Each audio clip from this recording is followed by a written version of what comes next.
문재인 정부가 출범한 지 1년 2개월 만에 국방개혁의 구체적인 청사진을 내놓았습니다. 바로 국방개혁 2.0인데요. 그중에서도 가장 주목을 받는 건 단연 군복무를 단축하는 내용입니다.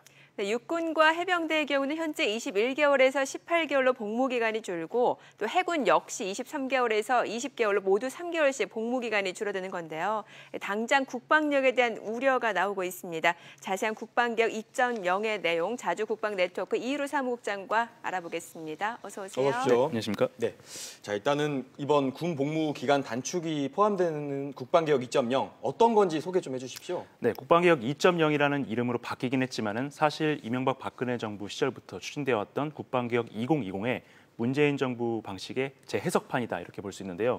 강한 군대, 책임 국방이라고 해서 이제는 우리의 국방을 우리 스스로 책임지겠다라고 해서 전시작전 통제권 전환이라든가 변화하는 미래 안보 상황 그리고 이제 우리 출산율 감소 같은 그 징병 자원 감소 이런 여러 가지 요소들을 복합적으로 반영을 해서 우리 군을 전반적으로 개혁을 하겠다라는 그런 내용인데요. 핵심 내용은 첨단 무기를 대거 도입하고 그 군 복무 기간을 대거 감축시켜서 군을 정예화, 슬림화하겠다 이런 내용입니다. 네. 또 보니까 장군의 수를 줄이겠다라는 건데 이게 사실은 매번 정부가 출범할 때마다 내놨던 공약인데 결국에는 실천이 잘 안 됐단 말이죠. 자, 그렇다면 이번에는 장군을 얼마나 줄이겠다라는 거고 또 가능성, 실천 가능성 어떻게 보십니까? 네, 현재 우리 군 육해공군 해병대 다 합쳐서 장성 숫자가 한 440명 정도 되는데요. 이 가운데 76명을 줄이겠다라는 것이 개혁안의 골자입니다. 76명 가운데 66명이 육군에서 감축되고요. 해군과 공군에서 5명씩 해서 10명이 감축이 되는데 일반적으로 우리 국민들이 생각하시기에 우리 군의 장성 숫자가 너무 많다. 뭐 선진국인 미국이라든가 하다못해 북한과 비교해서도 굉장히 많기 때문에 이것을 줄여야 된다라는 지적들이 많으신데요. 저는 이 부분에 대해서는 약간 좀 다른 시각을 가지고 있습니다. 지금 역대 정권에서 계속해서 장군 숫자를 감축을 시키려고 했다가 실패했다고 방금 말씀을 하셨는데 그랬던 이유가 있습니다. 사실 우리 군대는 그 병력 집약적인 군대, 즉 전투력의 대부분을 쪽수라고 하죠. 사람 수로 채우는 그런 형태의 군대인데 선진국 같은 경우에는 기술 집약형 군대, 그러니까 병력보다는 첨단 장비 위주로 구성된 군대입니다. 역대 정권에서 장군 숫자를 줄이는 데 실패했던 이유는 이 장군 숫자를 줄이려면 조직을 줄여야 되는데 그 조직을 줄이기 위해서는 이 조직이 기존에 수행했던 어떤 전투력을 대체할 수 있는 첨단 장비가 필요합니다. 그런데 이러한 첨단 장비를 구입하는 데 필요한 예산 확보에 실패했기 때문에 사실 이 첨단 장비가 대체해야 될 그 전력을 지금까지는 계속해서 병력으로 메꾸고 있었던 겁니다. 사실 송영무 국방부 장관이 취임사에서도 표범 같은 군대를 만들겠다 이렇게 밝히셨거든요. 그런데 이제 사실 그러면 덩치를 좀 줄이고 효율성을 높이겠다 뭐 이런 개념인 것 같은데 사실 좀 가능하다고 보십니까? 저는 이 부분에 대해서 굉장히 좀 우려를 하고 있습니다. 지금 현재와 같은 국방개혁대로 가면 표범 같은 군대가 아니라 반려동물 고양이 같은 군대가 될 것이다. 이런 우려들을 많이 하고 있는데요. 많은 분들이 생각을 하십니다. 현재 한 50명 정도 되는 병력을 20만, 30만까지 줄여도 미래 안보 상황에 대처할 수 있다. 첨단 장비를 들여오면 이런 병력 집약적 군대에서 탈피할 수 있다. 이렇게 생각을 하시는데 이것은 1990년대 걸프전 이후에 있었던 그런 20년 전에 유행했던 그런 사고방식이고요. 과거 사고방식이다. 2000년대 이후부터는 미군을 비롯해서 주요 국가들이 오히려 병력을 늘리고 있습니다. 왜냐하면 최근의 전쟁은 제4세대 전쟁이라고 해서 첨단 무기도 중요하지만 결국 사람 대 사람, 맨투맨, 우리가 민사심리전이라고 하죠. 이러한 임무를 수행할 수 있는 병력이 많이 필요하고 대부분은 지상군이기 때문에 선진국에서는 지금 병력을 오히려 더 늘리거나 혹은 이것이 현역으로 안 되면은 상비군을 예비군을 증가시키는 그런 형태로 지금 가고 있는데 이런 식으로 지금 대규모로 병력을 급작스럽게 감축시키는 거 이거에 대한 우려가 굉장히 많은 게 사실입니다. 그렇군요. 표범 같은 군대가 아니다라고 말씀 주셨는데 자 이제 오늘의 핵심은 바로 군 복무 기간 단축이 아닐까 싶습니다. 사실 이게 이번 국방개혁 2.0의 그 중심이라고도 할 수 있을 것 같은데 앞서 저희가 뭐 오프닝에 한 3개월 정도 줄어든다라는 얘기를 드렸는데 이게 구체적으로 얼마나 줄어드는 건지 좀 설명을 해주시죠. 네, 2016년부터 입대한 자원들, 지금 현재는 2016년에 입대한 사람들은 지금 공군과 해군에 있고요. 육군 같은 경우에는 2017년 1월부터 입대한 사람들에 대해서 2주에 하루씩 해서 장기적으로는 2020년까지 총 90일을 줄여주겠다라는 내용이 되겠습니다. 이렇게 되면 육군은 현재 한 20개월 좀 넘는데 이것이 21개월 정도 되는 기간이 18개월로 줄어들고요. 해군과 공군도 각각 20개월과 22개월로 줄어들게 됩니다. 즉 국방개혁이라는 것이 우리 국민들한테는 직접적으로 와닿진 않지만은 이렇게 직접 군대를 가야 되는 사람들 입장에서는 이것이 가장 크게 체감되는 그런 개혁이기 때문에 아무래도 국민적 관심이 좀 많은 것 같습니다. 자, 그러면 이제 군복무 단축을 시행하는 국방부의 배경 어떻게 봐야 될까요? 군복무 단축 이야기가 나왔던 것은 크게 두 가지 측면이 있습니다. 네. 지금 현 정부의 기조가 사람이 먼저다. 즉 사람들의 어떤 개개인의 어떤 그 취업이라든가 이런 문제가 지금 가장 큰 이슈로 지금 사회적 이슈가 되고 있는데 그렇죠. 좀 더 빨리 사회로 내보내서 취업을 준비할 수 있도록 자신의 인생 전체를 설계할 수 있도록 그런 시간을 좀 더 보장을 해주겠다라는 그런 측면이 있고요. 예. 국방부 측면에서는 지금 현재 징병 가용 자원이 계속해서 줄어들고 있습니다. 뽑을 사람이 없기 때문에 어쩔 수 없이 그 전체 병사도 줄이고 복무 기간도 줄이고 점점 이렇게 가면서 점차적으로는 간부 중심의 모병 군대로 가겠다 이런 전략인 것 같습니다. 예. 네. 앞서서 조금 견해를 좀 피력해 주셨어요. 그러니까 이런 상황이 되면 표범 같은 군대가 아니라 반려동물, 고양이 같은 군대가 될 수 있다고 말씀을 주셨는데 결과적으로 군 복무 기간 단축이 되면 국방력에도 상당히 영향을 미칠 수 있다. 이런 의견이십니까? 많은 전문가들이 그렇게 우려를 하고 있습니다. 예. 사실 우리 징병제를 채택하고 있는 국가가 우리나라뿐만 아니라 굉장히 많은 국가가 있습니다. 그런데 그렇죠. 거의 대부분의 국가들이 뭐 2년에서 짧게는 2년에서 길게는 3년 이상의 복무 기간을 유지를 하고 있습니다.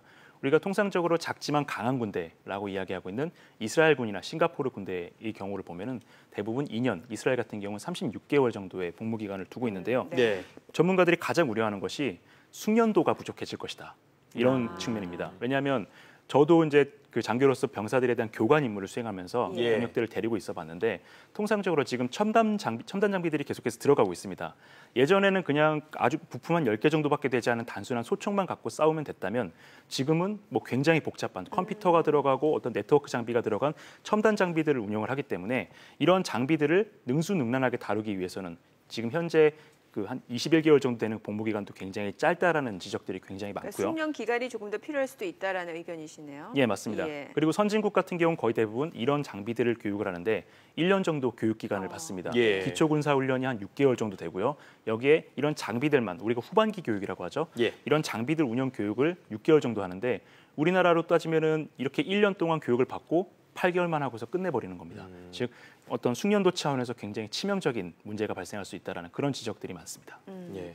뭐 사실 군 복무 기간을 좀 줄이고 또 거기다가 그 급여 병영 이제 병사들 월급도 인상을 네. 한다는 뭐 이런 얘기도 계속 나오고 있거든요. 근데 이제 국가의 이제 시간을 보내는 젊은이들에게 군 문화를 바꿔야 된다 이런 목소리도 계속 나오고 있어요. 사실 이렇게 환영하는 목소리가 있는데 좀 어떻게 보시나요? 네, 그 급여를 늘려주고요. 좀 더 자유분방하게 개인의 자유를 박탈하지 않은 선에서 일과 후에 할 수 있는 한 최대한의 자유를 보장해주는 이런 병영 문화 개선도 반드시 필요합니다. 제가 세계 각국의 여러 나라 군대를 돌아다녀 봤는데 네. 예. 미군도 그렇고 이스라엘 군도 그렇고 유럽 군대도 그렇고 이렇게 한국군처럼 심각하게 개인의 자유를 침해하면서 그 자유를 박탈하는 그런 군대도 없거든요. 예. 즉 개개인이 어떤 그 가장 인생의 황금기를 군대라는 네. 어떤 그 갇혀진 공간에서 보내기 때문에 이러한 헌신에 대한 보상을 국가가 적극적으로 해줘야 하겠지만 국가는 국가대로 어떤 필요가 있기 때문에 지금 이 인원들을 징병 자원으로 쓰고 있는 거 아니겠습니까? 그렇죠. 기왕 이렇게 비용을 투자해서 쓴다면은 현재와 같은 18개월, 20개월 이 정도의 기간은 굉장히 짧기 때문에 비용 대 효과 측면에서 그 복무 기간과 그 장병 처우에 대한 전반적인 재검토가 필요할 것으로 보입니다. 그러니까 장병들의 처우는 개선돼야 되고 또 그렇다고 해서 지금처럼 군 복무 기간 단축은 조금 더 좀 보수적으로 생각해 볼 필요가 있다. 이런 예, 그렇습니다. 말씀이시네요. 사실 많은 분들이 지금 같은 의견이신 것 같아요. 그러니까 국방력이 좀 약화될 수도 있다라는 부분. 사실 청와대 국민청원에도 관련 청원이 많이 올라왔다고 하더라고요. 네, 국민청원에 지금 제가 오늘 아침까지 확인했을 때 예. 관련된 내용이 수십 건이 올라와 있습니다. 네네. 네. 물론 여기에 그 추가적으로 이제 지지하는 그런 숫자는 그렇게 많지는 않지만 계속해서 빠른 속도로 늘고 있다는 것은 그만큼 국방력 약화에 대한 국민적인 우려가 굉장히 크다는 것을 반증하고 있습니다. 예. 그렇군요. 사실 뭐 저도 군대를 다녀왔지만 네. 남자들끼리 그런 얘기를 하거든요. 누가 먼저 가서 얼마나 있었냐, 뭐 너는 2년이냐, 너는 3년이냐, 뭐 이런 농담도 많이 하고 너는 짧게 갔다 왔냐 이런 얘기를 많이 하는데 사실 그런 심리가 좀 반영돼 있다고 볼 수도 있지 않을까요? 근데 국민청원 내용을 보면은 그런 내용의 기술을 하신 분들도 일부는 계십니다. 그런데 예. 대부분 이런 그 청원을 하시는 분들 그리고 복무기간 단축을 반대하시는 분들은 자신이 직접 병사로서 생활을 해봤기 때문에 어떤 한 개의 포지션에서 자기의 어떤 임무를 완전히 숙달하는 데 소요되는 시간이 어느 정도 걸린다라는 것을 알고 있기 때문에 현재와 같은 급격한 복무기간 단축이 좀 위험하다라는 그런 인식을 하고 있는 것으로 보이는데요. 우리가 군대 가면 통상 일말상초라는 맞습니다. 네. 이야기가 있죠. 어떤 밖에서는 일병 말, 상병 초에 주로 여자친구와 헤어진다라는 그런 내용으로 받아들여지는데 일말상초, 일병 말기, 상병 초기. 그래서 군대에 간 지 한 1년 조금 넘는 시점을 말하는데요. 이 정도 시점이 되면은 뭐 밖으로 대외적으로 보면은 여자친구와 헤어지겠지만 내부적으로는 그 어떤 자신이 맡은 임무와 보직에 대해서 어느 정도 마스터를 하는 그런 기간이거든요. 그렇죠. 즉 최소한 1년 정도의 기간이 필요한데 지금 이렇게 급격하게 복무 기간을 단축하면 군사력이 크게 약화될 것이다. 이런 우려들이 현역을 다녀오신 분들 위주로 지금 나오고 있는 겁니다. 자연스럽게 이 논의 자체가 좀 모병제로 넘어갈 수밖에 없을 것 같아요. 사실 이제 군 복무 기간이 단축이 되면서 이제 군 병력이 줄어들게 되면은 이 모병제로 전환되거나 모병제로 채울 수 있는 문제가 아닐까라는 생각도 들거든요. 네, 저는 그 점을 가장 크게 우려를 하고 이미 있습니다. 해외에서도 많이 모병제로 있지 전환을 하는 않습니까? 국가들이 굉장히 많은데요. 예. 뭐 선진국 사례, OECD 사례들을 많이 이야기하고 있지만 다른 유럽 선진국이나 OECD 국가들이 우리처럼 북한과 대치하고 있지 않고요. 중국이나 일본처럼 높은 수준의 군사력을 갖고 있는 국가들과 접경하고 있지 않습니다. 예. 제가 가장 우려하는 것은 모병제로 전환했을 경우에 과연 그 비용을 우리 사회가 감당할 수 있느냐 하는 부분인데요. 예. 지금 현재 우리 군 전체에서 간부의 비율이 30%가 채 되지 않습니다. 근데 이 30%도 되지 않는 인원이 전체 인건비의 90%, 현재 돈으로 따지면 9조 원 정도의 돈을 가져갑니다. 9조 원이요? 네. 직접 인건비로만, 그러니까 예. 월급으로만 그 정도를 가져간다는 것이고요. 예. 우리가 병장 연봉 올해 40만 원으로 인상된 급여 기준을 적용했을 때 병장 연봉이 1년에 500만 원 정도 됩니다. 네. 근데 이 인건비 8천억 원 정도로 나머지 65%에서 70% 병력을 유지를 하고 있습니다. 그런데 이 40만 병 정도의 병력을 직업군인, 즉 가장 낮은 급여를 받는 하사 정도의 연봉 1,800만 원인데 예. 이걸로 대체를 했을 경우에 직접 인건비 상승이 3.75배, 한 4배 정도 증가를 하고요. 네. 간부들은 복무 기간이 좀 깁니다. 긴 보통 한 복무 2년 기간 넘지 예, 않습니까? 그렇습니다. 예. 호봉이 올라가고요. 계급이 올라가면 급여가 급속도로 상승을 합니다. 즉 이것을 계산을 해보니까 현재 만약에 지금 징병으로 쓰고 있는 자원들을 모병으로 대체를 했을 경우에 직접 인건비 상승이 1년에 한 8조에서 9조 원 정도 됩니다. 예. 그러면 기존의 간부 인건비와 포함했을 때 1년에 한 16조, 17조 원 정도의 직접 인건비, 월급만 이 정도가 발생을 한다는 것인데 이것은 우리나라 국방비 전체의 41%가 넘는 비용이거든요. 네. 네. 즉 이렇게 국방비가 우리가 연인 평균 한 6에서 7%를 올리겠다고 이야기를 했는데 결과적으로는 늘어나는 국방비 대부분을 첨단 장비 구입이 아닌 직접 인건비로 전부 다 쓰게 된다는 것을 의미하기 때문에 아무래도 모병제로 이렇게 급격하게 전환하는 이런 상황에서는 국방력이 굉장히 약화될 것이다. 이런 우려가 충분히 가능합니다. 예. 네. 사실 모병제는 말씀하신 것처럼 국방비와도 그렇죠. 예. 직결이 되어 있는 부분이거든요. 사실 국방비 같은 경우는 우리나라 국민들이 세금을 내서 만들어진 비용 아니겠습니까? 그래서 사실 무턱대고 군복무를 단축했을 때 이런 국민들의 세금이 낭비되는 거 아니냐 이런 지적들도 사실 있거든요. 어떻게 보세요? 네, 맞습니다. 국가는 국가의 책무 중에 하나가 국민의 재산과 생명을 보호하는 것인데요. 그러기 위해서는 안보 위협 대비 적정한 군사력을 보유를 하고 네, 있어야 됩니다. 네. 그런데 예. 이런 식으로 급격하게 복무기간을 단축을 하고 모병제로 전환해 나가는 과정에서 이것을 대체 보완하기 위한 첨단 장비 그 구입을 이렇게 지금 소홀히 한다면은 지금 뭐 북한의 핵 위기가 다소 완화 상태라고 하지만은 최근에 어떤 미군이라든가 주변국의 동향을 보면 다시 또 그 북핵 그 비핵화 이행에 관련해 가지고 다시 또 이제 긴장 상황이 조성되고 있는 상황이거든요. 예. 북한뿐만 아니라 차후에 중국이나 일본의 위협도 있기 때문에 이러한 그 주변의 위협으로부터 국민의 재산과 생명을 안전하게 지키기 위해서는 적절한 군사력을 확보를 하고 있어야 되는데 네. 이렇게 어떤 줄어진 복무기간 단축이 정치적인 표와 연결돼 있지 않습니까? 그렇죠. 이런 포퓰리즘적인 그 정책을 국가 안보 정책에 이렇게 도입하는 것은 적절치 않다. 좀 경계해야 된다. 이렇게 봅니다. 그렇게 보시는군요.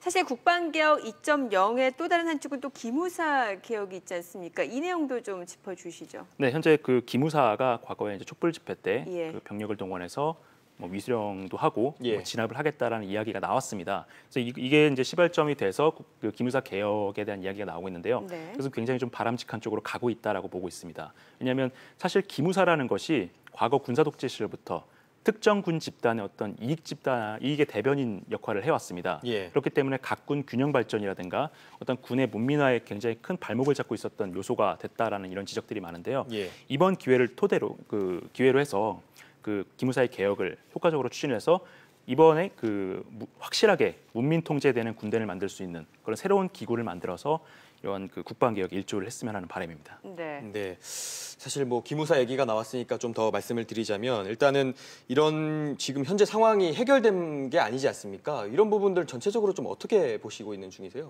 사실 기무사에 대해서는 저도 오래전부터 좀 좋지 않은 감정을 갖고 있었는데 왜냐하면 예. 이 기무사라는 조직이 공산 독재 국가들 이런 국가들에 있었던 군 감시 조직입니다. 북한에도 정치부, 보위부라는 것이 있는데 예. 사실 선진화된 국가들, 민주화된 국가들에서 이러한 군 지휘관에 대한 어떤 감시 조직을 별도로 갖고 있는 국가는 우리나라밖에 없습니다. 거의 그러니까 우리나라 유일하다 이 말씀이시죠? 우리나라에 사실상 유일합니다. 왜냐하면은 독재자가 군부 쿠데타를 방지하기 위해서 지휘관들을 감시하기 위한 목적을 설립한 그런 부대이기 때문에 지금 현재 21세기 대한민국 민주주의화된 이런 국가에서는 맞지 않다라는 것이 맞고요.